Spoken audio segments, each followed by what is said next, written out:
Hola, buen día. Soy la doctora Yadira Lisset Montes Casillas. El día de hoy vamos a hablar sobre un tema de incontinencia urinaria como motivo de consulta.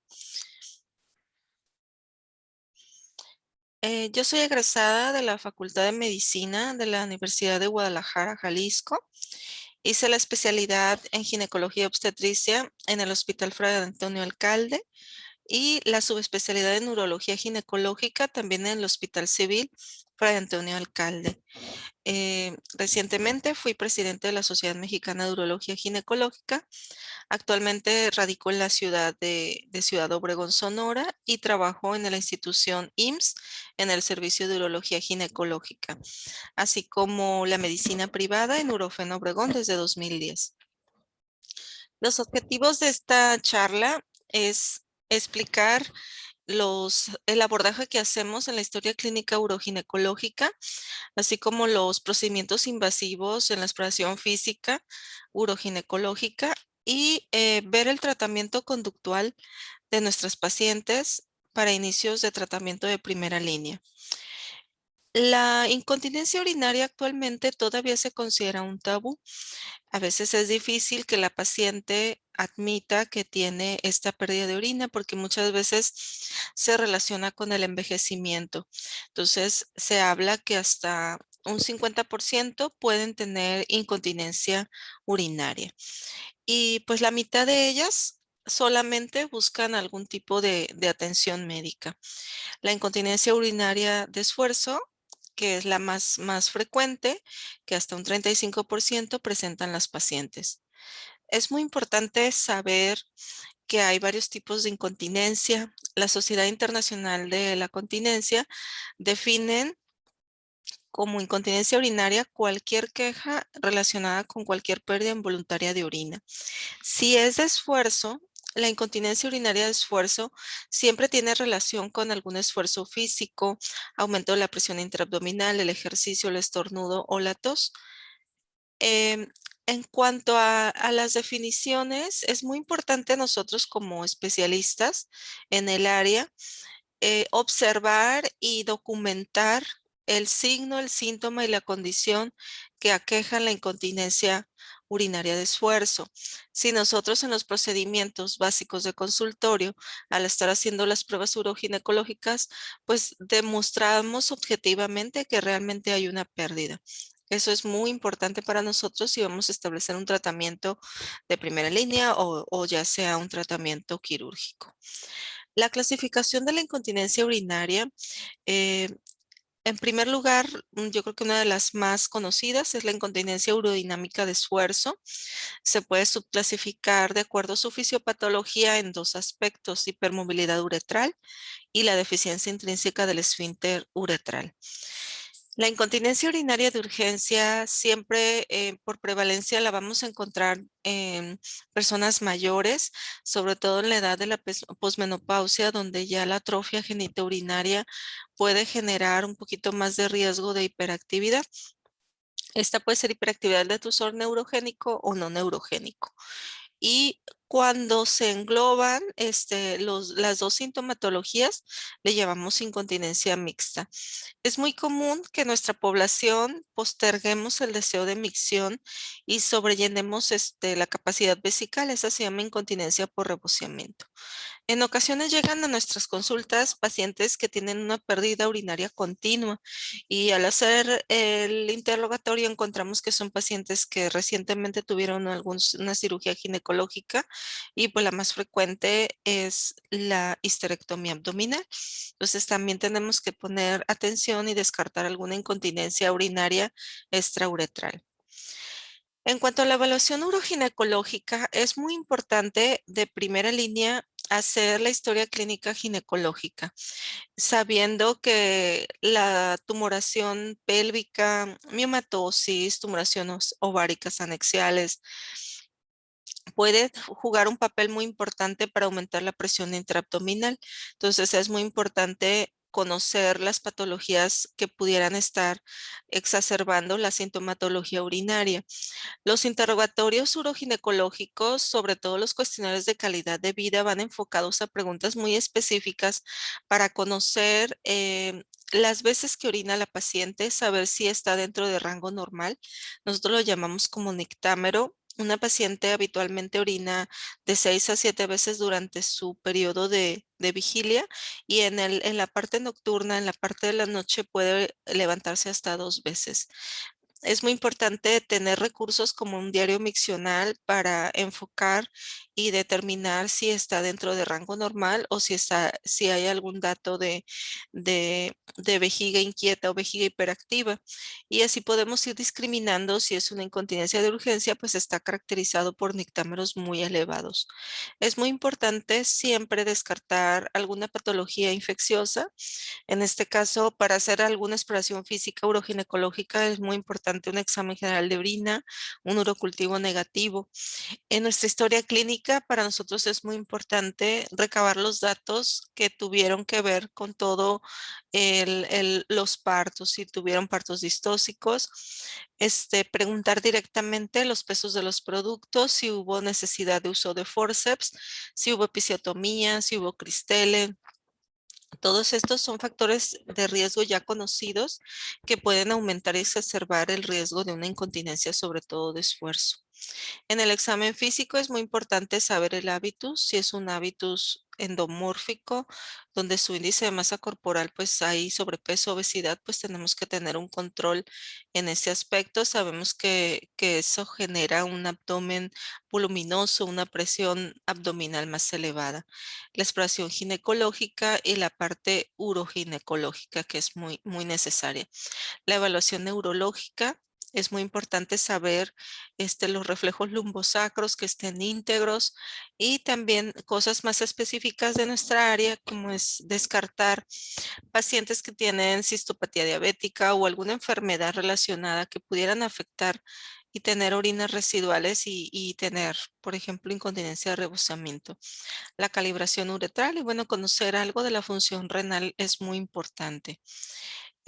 Los antecedentes personales patológicos que nos interesan son todos los que puedan aumentar la presión intraabdominal, por ejemplo, la enfermedad pulmonar obstructiva crónica, la rinitis, pacientes que tienen problemas hepáticos donde tienen ascitis o algunas otras patologías, pues son cosas que van a generar mayor riesgo de incontinencia y sobre todo pues cosas más severas.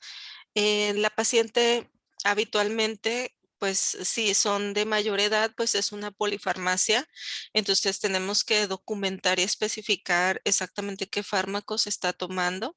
Si en la primera consulta no los recuerda, pues dejarlos de tarea que lo traigan por escrito para saber si alguno tiene algún mecanismo de acción o algún efecto potencial vesical que pudiera ya sea relajar más la uretra o pudiera aumentarnos la retención urinaria.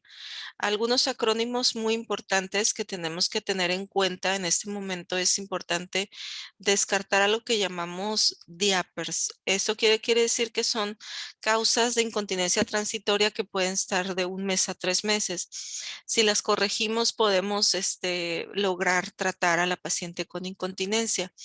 El descartar las incontinencias diapers o transitorias nos referimos a pacientes que pueden tener periodos de delirium, que tiene algún trastorno psiquiátrico, algún proceso infeccioso, alguna infección de vía urinaria, que es una de las más comunes, pacientes que están en la edad de menopausia y no han recibido algún tratamiento de trofismo vaginal. La atrofia vaginal, pues también recordemos que eh, es el mismo origen embriológico, el tercio superior y el piso vesical, entonces es muy importante, son dependientes de estrógenos, entonces es muy importante recobrar esa parte. Los aspectos psicológicos, todos los aspectos endocrinos, por ejemplo, la diabetes, pacientes que ya son mayores, donde tienen restricción de la movilidad, que tienen alguna alteración reumatológica, alguna fractura de cadera que ha disminuido su capacidad de movilidad, pues va a tener más facilidad de tener incontinencia de urgencia. Entonces, de acuerdo a cada paciente, de acuerdo a su historia clínica, pues vamos anotando en qué pudiera estar el tipo de incontinencia para poder ayudar a nuestras pacientes. El cuestionario de calidad de vida son muy básicos. Yo les recomiendo este de índice de severidad de SANDIC. Lo pueden tener ahí a la mano en sus dispositivos electrónicos para saber a qué nos estamos enfocando, porque a veces la paciente pues nada más dice, no, pues pierdo mucho, pero hay que saber. Este, por ejemplo, si dividimos la frecuencia por la cantidad de pérdida, podemos sacar una clasificación de leve, moderado, severo, muy severo. Si la paciente tiene pérdida una vez al mes o si la paciente al contrario es diario, si son gotas o si es un chorro pequeño, si es un chorro grande, nosotros vamos a agarrar el factor en frecuencia por la cantidad del factor de cantidad. Entonces vamos a hacer una multiplicación. Si la paciente tiene pérdida todos los días, multiplicaríamos 4. En dado caso, si la paciente nos dice que es una pérdida de chorro grande todos los días, 4 por 3, 12. Entonces sería una incontinencia muy severa. A lo mejor ya irnos preparando que esta paciente pues vamos a encontrar algunas otras anomalías en la exploración física.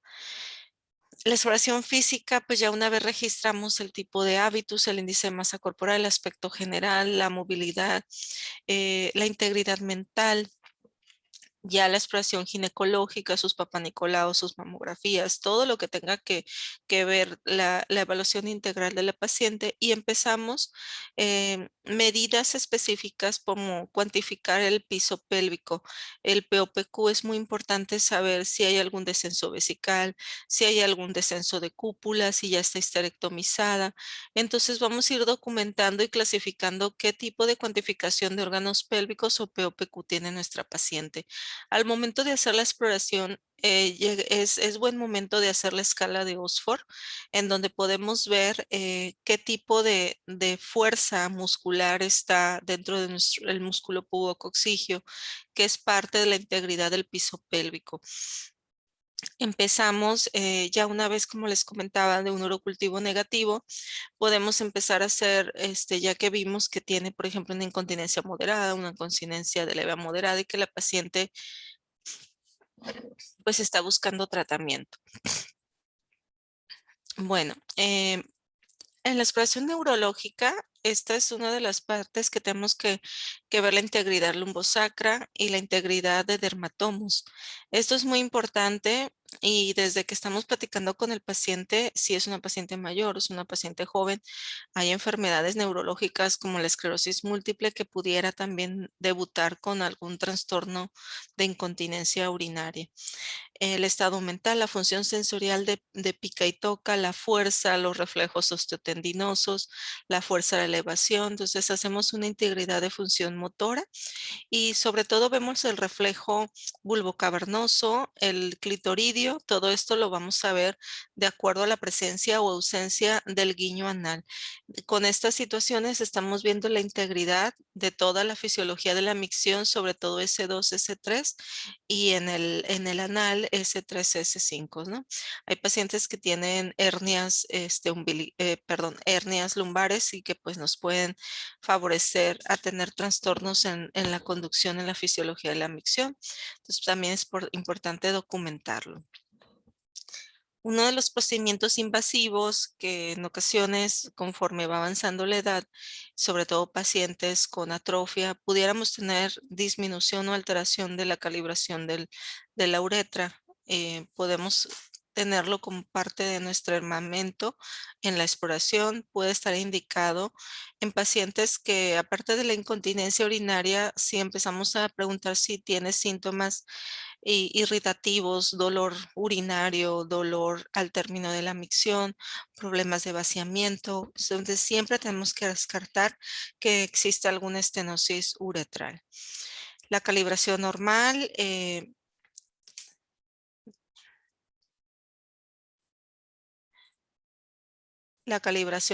es de 26 French.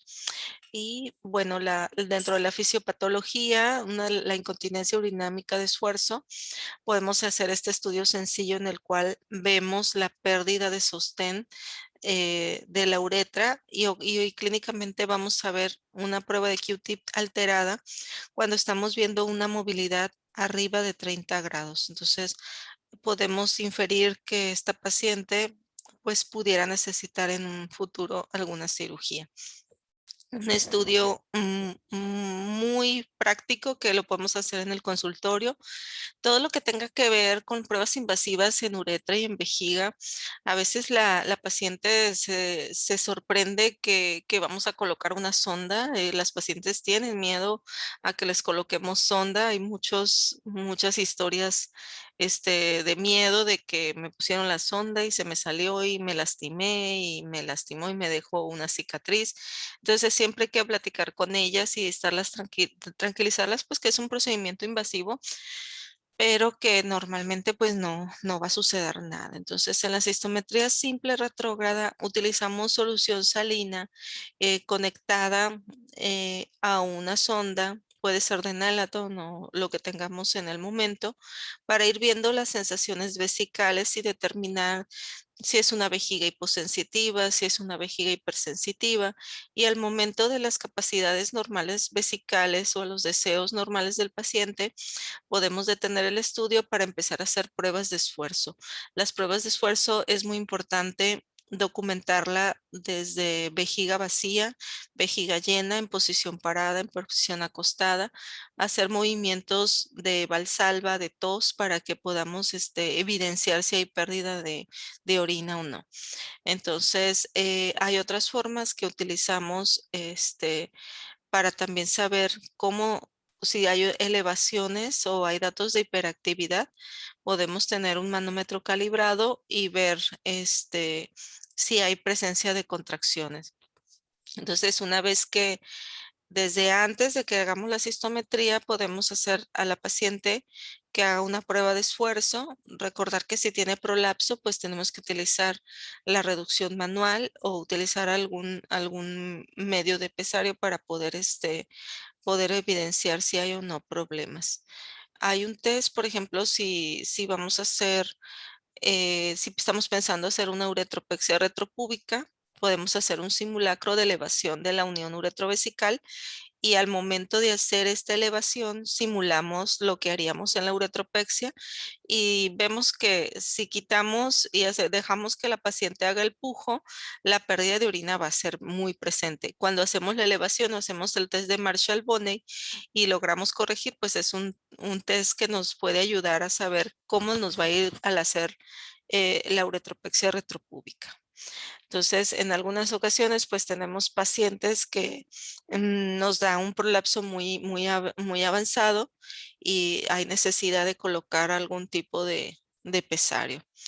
Entonces, ya una vez que la paciente tenemos registradas la primera sensación, el deseo normal, tenemos registrado todas sus sensaciones vesicales, hacemos una uroflujometría, simplemente pedimos a la paciente que pase al baño y registramos cuánto tiempo tarda orinando, si la micción es continua o es interrumpida, y esto nos va a favorecer o nos va a orientar si hay un trastorno de disfunción.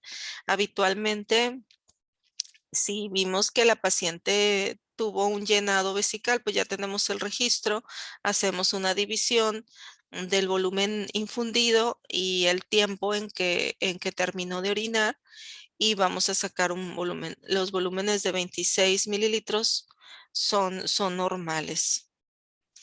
La medición de orina residual es un muy buen momento para saber si tiene algún trastorno de disfunción. Habitualmente se dice que una orina residual arriba del 20% pues es sospechosa. No con una primera medida vamos a poder sacar el diagnóstico. Podemos también pedir ultrasonido renal con capacidad de orina residual para poder documentar en una segunda ocasión y ver si tiene este problema. Otras pruebas cuando ya nos quedó duda o queremos tener más evidencia y no tenemos algún estudio urodinámico, podemos hacer la prueba de la toalla, que es un estudio que la paciente llega con una toalla, puede ser una toalla sanitaria, la pesamos antes, la paciente se pide que llegue sin desayunar Se le da medio litro de agua, se queda 15 minutos en reposo y durante 30 minutos empieza una actividad rutinaria.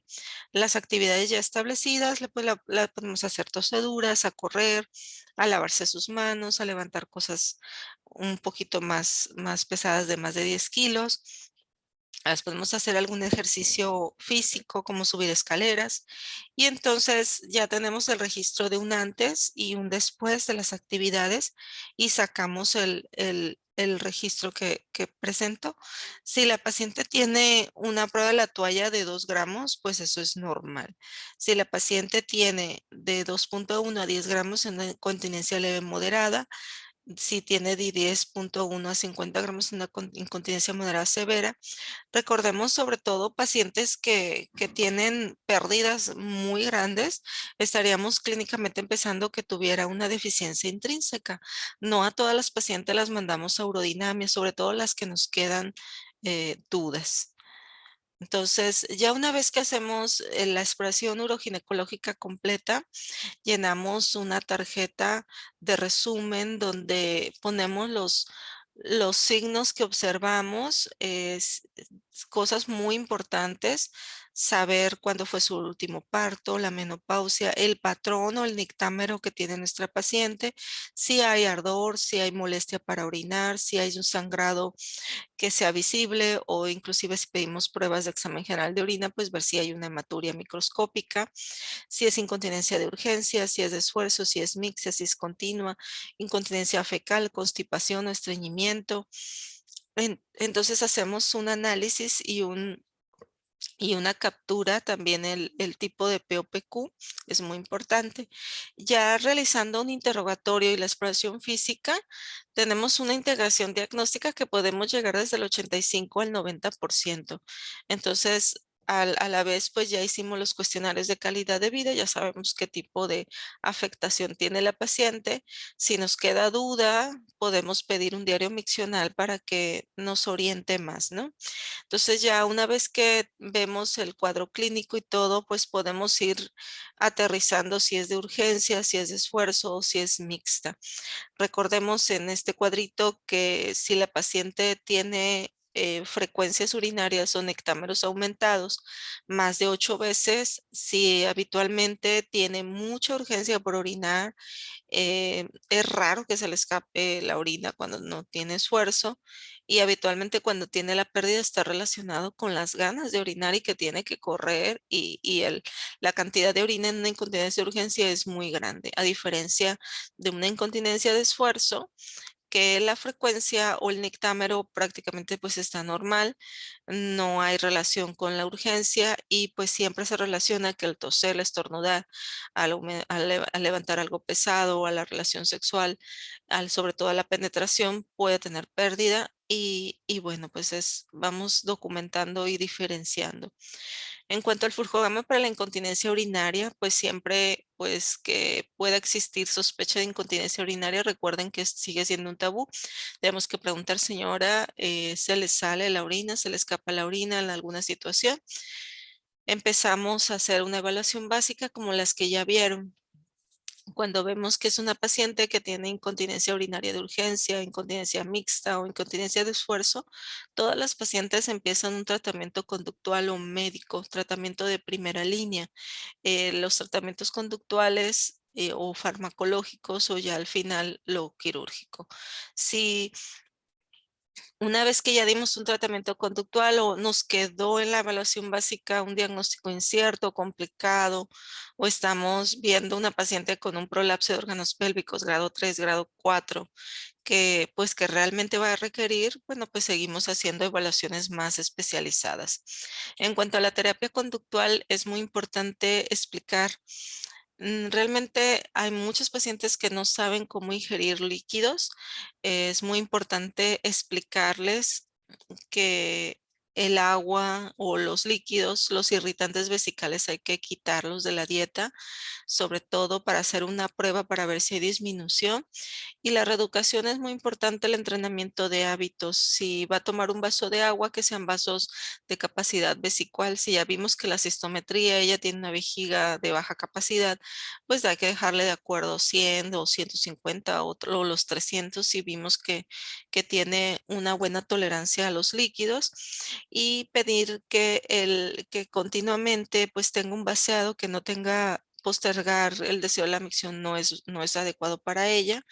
Y pues tratar de restringir líquidos, porque hay pacientes que toman hasta 4 litros porque están a dieta. Algunas ocasiones pues sacamos sus requerimientos hídricos de acuerdo a su peso, de acuerdo a su actividad. Son otras alternativas, porque hay pacientes que pues son tomadoras de agua por hábitos o por costumbres. Entonces nos damos tiempo para modificar lo que sea factible, ¿no? Como la pérdida de peso, es un tratamiento multidisciplinario y nos apoyamos con nutrición, nos apoyamos, si en dado caso estamos pensando en un diaper, si va a ser algo transitorio, pues nos apoyamos con psiquiatría, empezamos tratamientos, corregimos, infecciones de vías urinarias. Entonces, es muy importante llevar una dieta libre de, por ejemplo, de alquilaminas, que son sustancias que pueden generar dolor vesical, o alimentos que son carbonatados con bebidas edulcorantes. Pues todo esto que tenga situación que aumente la diuresis, pues tenemos que restringirlo. Cuando nuestra paciente ya llevó una línea de tratamiento en el cual ya modificó hábitos, la paciente tenía una incontinencia de urgencia, una incontinencia mixta, fue candidata a un tratamiento farmacológico, y pacientes que no hay mejoría o vemos que es necesario el tratamiento, el algoritmo de tratamiento quirúrgico, bueno, les dejé este cuadrito donde la incontinencia urinaria podemos, en este caso, cuando tenemos un diagnóstico de incontinencia urodinámica de esfuerzo, podemos ofrecer, si vamos a hacer una histerectomía abdominal, podemos favorecer la vía abdominal, una uretropexia retropúbica. Si vamos a hacer corrección vía vaginal, pues podemos ofrecer una cinta libre de tensión. Si la paciente tiene una incontinencia más severa, con una presión uretral baja, podemos ofrecer una cinta retropúbica. Si la paciente tiene un diagnóstico de deficiencia intrínseca, también nos puede servir una cinta retropúbica o un cabestrillo tradicional. Como conclusión, después de haber realizado una historia clínica uroginecológica, recordemos que podemos tener hasta un 80% de los diagnósticos, y los casos difíciles o los casos que tienen prolapsos de órganos pélvicos más avanzados son los que no mejoran, siempre se les va a ofrecer el tratamiento conservador conductual. Si no mejora, se completan estudios como cistoscopía o estudios urodinámicos para decidir algún otro tratamiento quirúrgico, para decidir qué es lo mejor para el paciente. Bueno, pues esto fue la charla de motivo de consulta cuando llega a nuestros hospitales una paciente que tiene incontinencia, a grandes rasgos. Bueno, pues muchísimas gracias.